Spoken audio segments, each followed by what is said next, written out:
morning, good evening, wherever you may be watching this video. Today, I want to talk about the newly announced FAsset incentive program. So in this video, I'm going to get into what it is, what it entails, and how you can participate and take advantage of the rewards. So with that being said, let's get right into today's content. All right, so getting right into it, this is the FAsset incentive program. Let's read a little bit about it. So, Flare is launching the FAsset incentive program, which is a strategic initiative designed to drive the adoption of FAssets and accelerate the growth of a modular, institutional grade DeFi ecosystem on Flare. The program allocates 2.2 billion Flare to participants actively contributing to the vision from July 2025 to July 2026. So for a whole year, Flare is supporting this program directly aiming towards increasing the usage of F assets. And of course, if you've been plugged in, you know the F asset, or at least the first F asset, is XRP, which has been leading into their whole XRP Fi campaign, bringing DeFi opportunities to the XRP token that really are not available or have not been available until as of late. So this marks the next phase in a long-term strategy that began with FIP09, which laid the foundational infrastructure for F assets by incentivizing liquidity, introducing a native stablecoin USDT0, and initiating a flywheel that now powers F assets adoption and DeFi expansion across the network. All right, so let's get into the flywheel. So what was FIP09? Like they said, it laid the foundation for boosting the FSET program, generating liquidity, things of that nature. So at launch, the Flare Foundation reserved 20% of the total Flare supply, which was 20 billion Flare, for cross-chain incentives to support the adoption of decentralized assets like FXRP, FBTC, and FDOGE. So those are the upcoming F assets that will be available on the network to leverage assets like XRP, BTC, and Doge, who don't have native DeFi capabilities, to make them composable on the Flare network, meaning you can now leverage those same blue chip assets and a meme asset with Doge, allow users or its holders to leverage those assets in DeFi and earn yields across the network. So Flare took a measured approach, waiting for the right moment to achieve maximum leverage, which was the FS at launch. They didn't deploy all 20 billion of these funds off rip. They wanted to kind of wait for the right moment, which seems to be the right thing to do. Basically, they have not distributed anywhere near as much Flare as the original tokenomics contemplated for cross-chain incentives. Currently, they say the cross-chain incentives pool holds approximately 19.4 billion Flare. This reflects a deliberate, strategic, and cautious approach that ensures our ability to sustainably grow the Flare ecosystem by emitting fewer tokens than initially planned.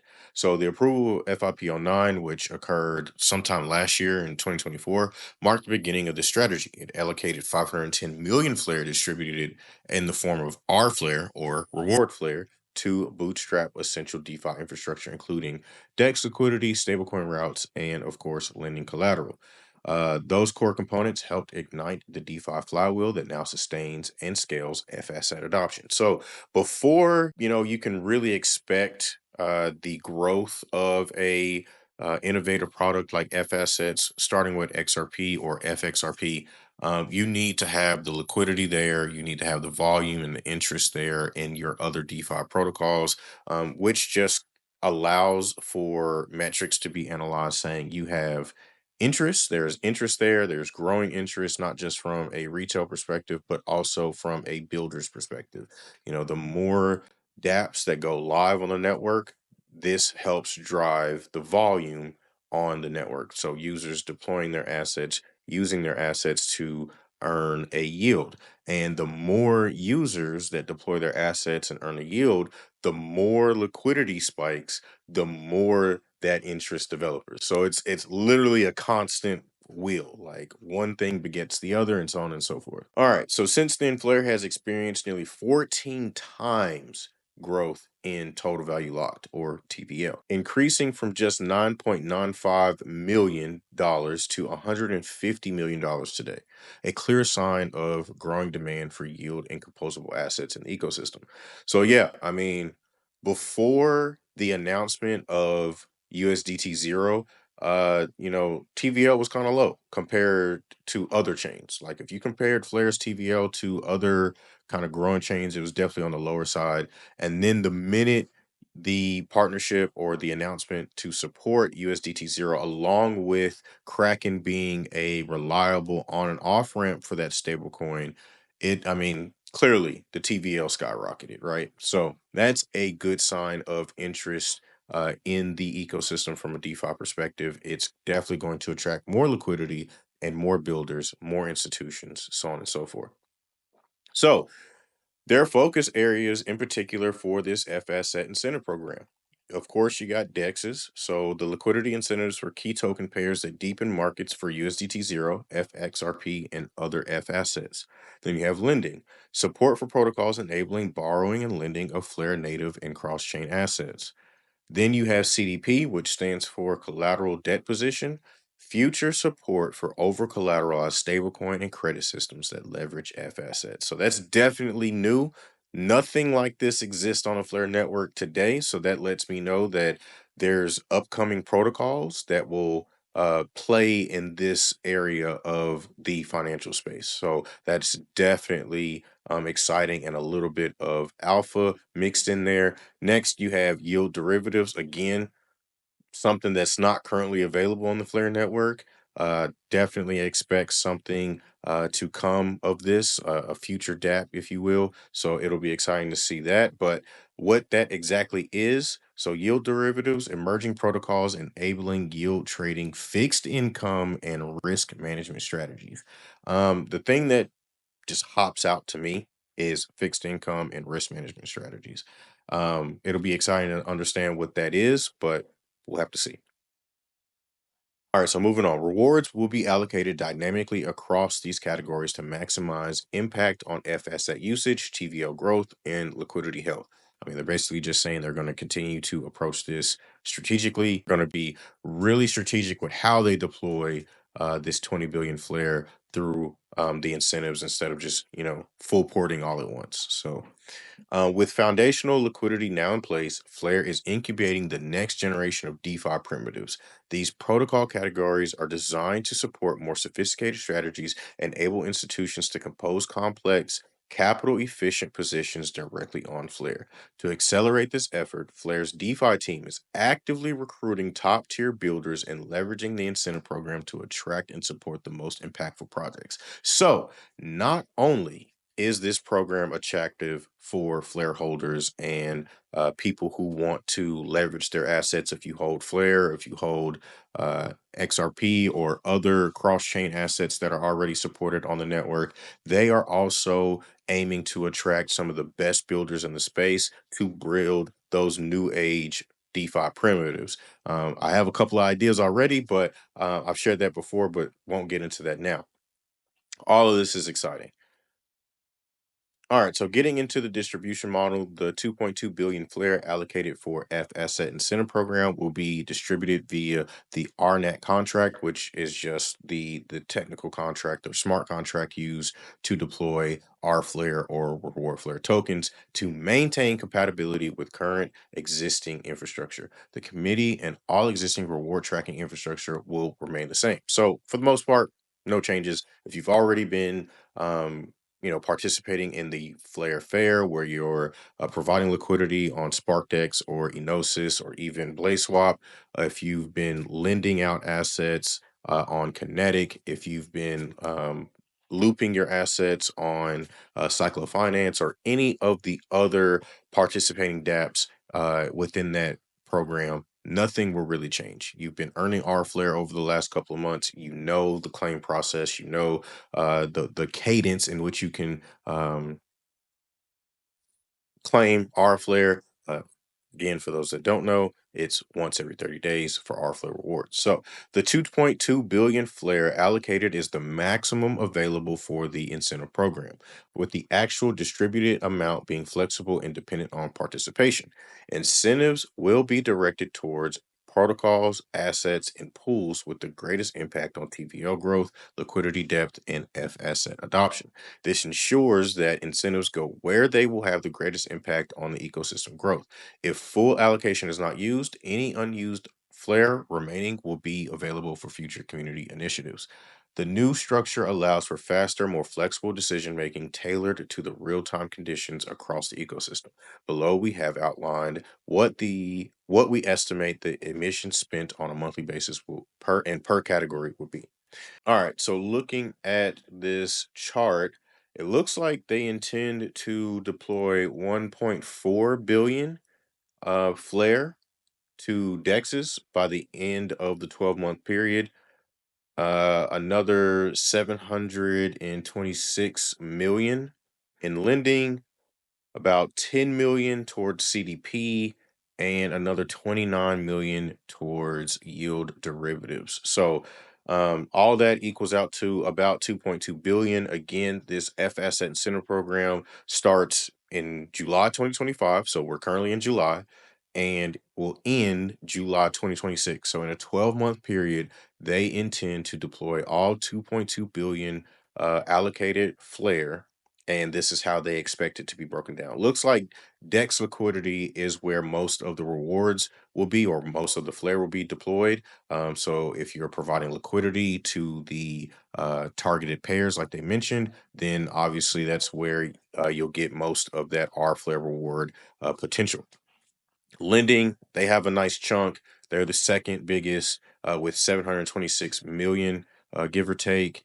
And then CDP and yield derivatives, which are the newer DeFi primitives, have about 10 million flare for CDP and 29 million flare for yield derivatives. So, man, you got options, you'll have optionality. Pick where you like to leverage your assets the best and reap the rewards of the incentive program, is basically the gist of that. So, as with our previous R-Flare incentive programs, F-asset incentives will follow the same distribution dates, consisting of a 30-day epoch for claims. It will also follow the same vesting schedule.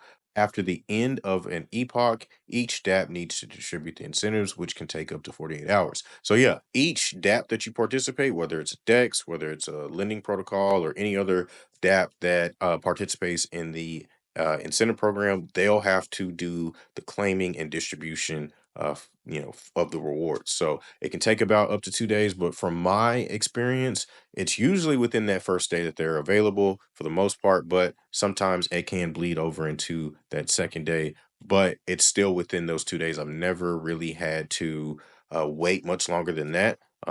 Let me know what your experience has been in terms of claiming Rflow rewards every month. I've had a good experience so far, but that may not be the case for everybody. And it'll be good to know to see what the disparity may be.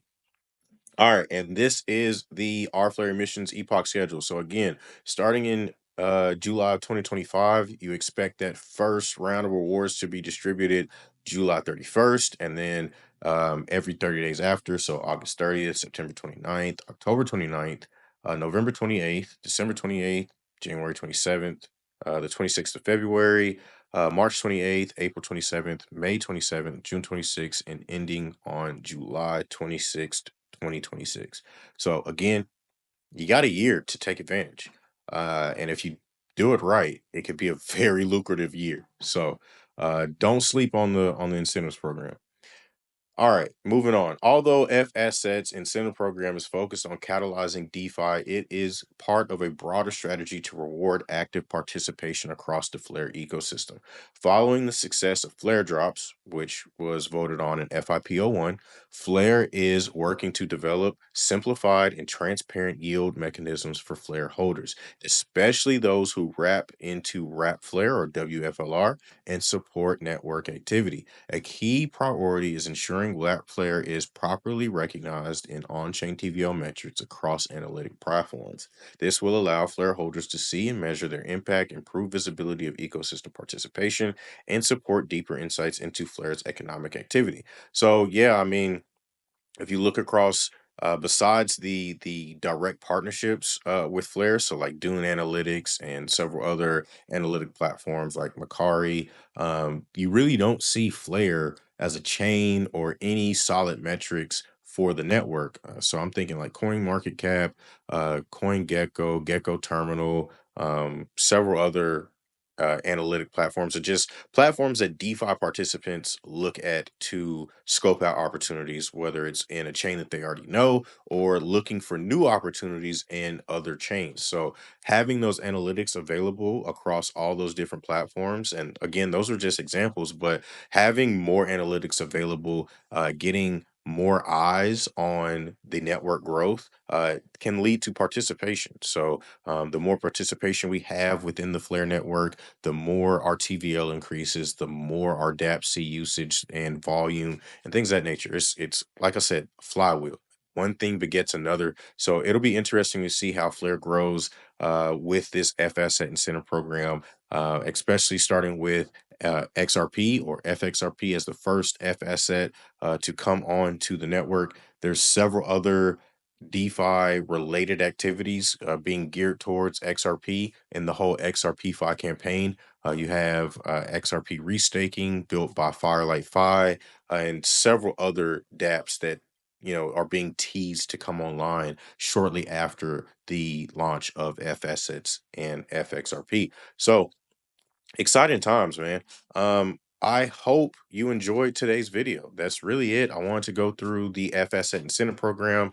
That's really how you participate. That's what it's for. That's what it entails. It shouldn't be too difficult to get into it. I mean, if you're already participating in some of the incentive programs going on the Flare network, nothing really changes for you. But if you're a new user, not knowing what any of these incentive programs are, you haven't deployed Flare, if you already have some, or if you are a new user of the network, you don't have any Flare, but you're looking to get in, you may have XRP, whatever, man. This is a perfect time to get your assets to work on the Flare network.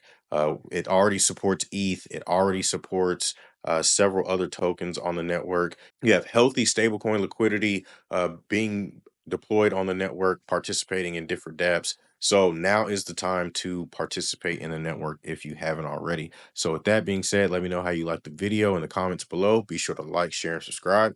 I'll catch you in the next one. Peace.